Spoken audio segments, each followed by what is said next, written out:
Saya Imawati dari SD Negeri 1 Karimun Jawa, CGP Angkatan 10 Kabupaten Jepara. Hari ini saya ditemani Pak Sutarman dari SD Negeri 1 Karimun Jawa. Ada beberapa pertanyaan Pak yang mau saya suka. Sebelumnya gimana kabarnya Pak hari ini? Alhamdulillah, sehat-sehat Bu, terima juga seperti itu. Iya Pak. Iya Bu Ina, silakan. Apakah Pak Tarman pernah menjumpai sebuah kasus di sekolah yang termasuk dilema etika Pak?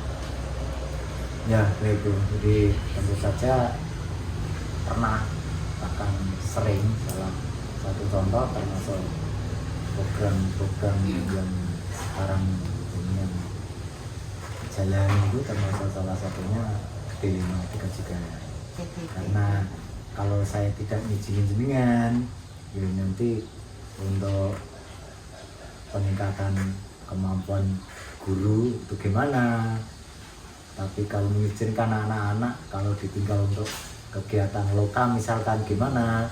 Namun karena beberapa pertimbangan itu, akhirnya kita tetap memberikan izin. Itulah salah satu yang kita dapati, salah satu contoh dari dilema etika CGP salah satunya. Terus untuk selanjutnya Pak, selama ini Pak Tarman menjalankan keputusan pengambilan sekolah itu termasuk untuk kasus-kasus di mana ada dua kepentingan yang sama-sama benar atau sama-sama mengandung nilai kebajikan Pak. Oh ya, jadi dalam mengambil keputusan dari permasalahan itu kita melakukan menganalisa itu termasuk dilema etika ataukah termasuk permasalahan yang satu benar satu salah yang di kasus seperti itu. Dan kita selalu menganalisa dulu, identifikasi maksudnya, identifikasi itu permasalahan yang ya. Langkah-langkah atau prosedur seperti apa yang biasa Pak Tarman lakukan selama ini ya? Oh ya, di kita tadi yang pertama adalah mengidentifikasi dulu kalau itu umum.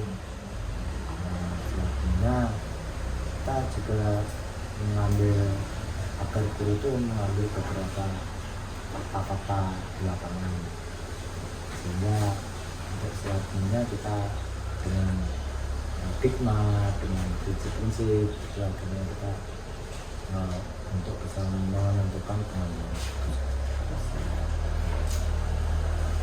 Terus apa saja yang selama ini Pak Tarman anggap efektif dalam keputusan dalam pengambilan keputusan pada kasus-kasus dilema etika?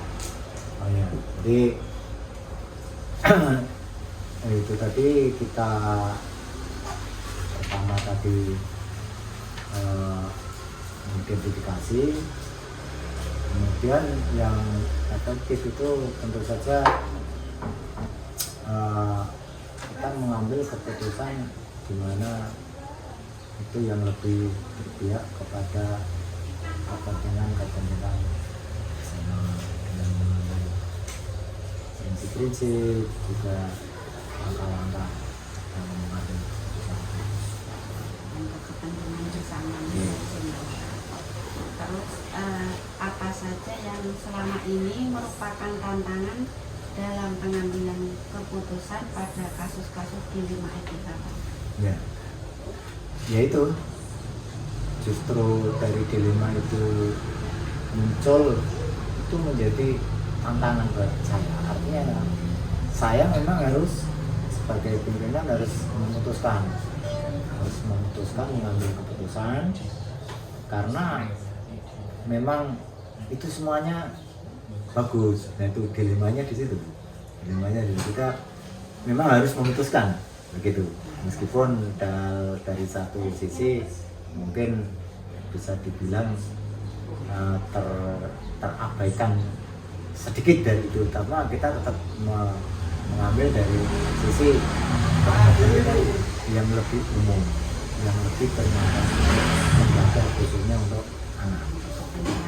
Nah, nanti Pak. Terus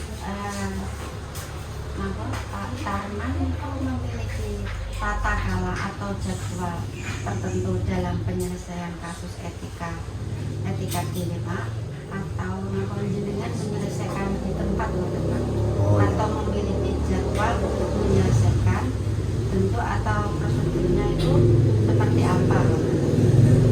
Di dalam mengambil keputusan apakah kita semacam membuat jadwal kapan kita menentukan atau tidak, itu kita selalu melihat dari permasalahan itu. Artinya kalau memang itu sangat mendesak, ya kita juga memerankan dari diskusi bersama guru-guru, juga dari pemangku kepentingan yang lain, sehingga perlu juga kita semacam membuat karena kita memerankan pihak lain, tentu saja kan kita juga ada jadwal di mana kita nanti bisa melakukan itu secara bersama-sama. Kita juga bisa kita jadwal, terkadang juga dari mendesak atau tidak. Terus adukan seseorang atau faktor-faktor apa yang selama ini mempermudah atau membantu Pak Tarman dalam pengambilan keputusan dalam kasus-kasus dilema etika tersebut? Jadi tentu sebagai seorang pimpinan kita harus punya pemahaman dan keberanian juga dalam mengambil keputusan. Namun toh semua kita harus selalu melihat dari permasalahan itu dulu. Karena juga seperti tadi, termasuk yang mendukung juga terutama itu dari pihak keluarga. Kita diskusilah bagaimana permasalahan ini terkait dengan kepentingan kita di sekolah, seperti itu. Jadi bersama Dewan Guru untuk memutuskan segala sesuatunya. Ya, terkadang seperti itu. Yang terakhir nih Pak, dari semua yang telah disampaikan tadi, pembelajaran apa yang dapat Pak Tarman petik dari pengamalan keputusan pengambilan dilema etika? Ego. Di pengalaman yang kita petik itu hanya diantaranya satu, bahkan nilai-nilai moral, nilai-nilai kebajikan, kemudian juga prinsip-prinsip bagaimana mengambil keputusan, terus langkah-langkah mengambil keputusan. Nah, dari beberapa yang kita lakukan itu kita mendapatkan beberapa pengalaman. Dari nilai, prinsip, dan paradigma Ya, berbeda, paradigma juga. dan langkah-langkah pengambilan keputusan tadi ya Pak. Matur suwun ya Pak atas Ya, waktunya. juga sukses. Matur suwun.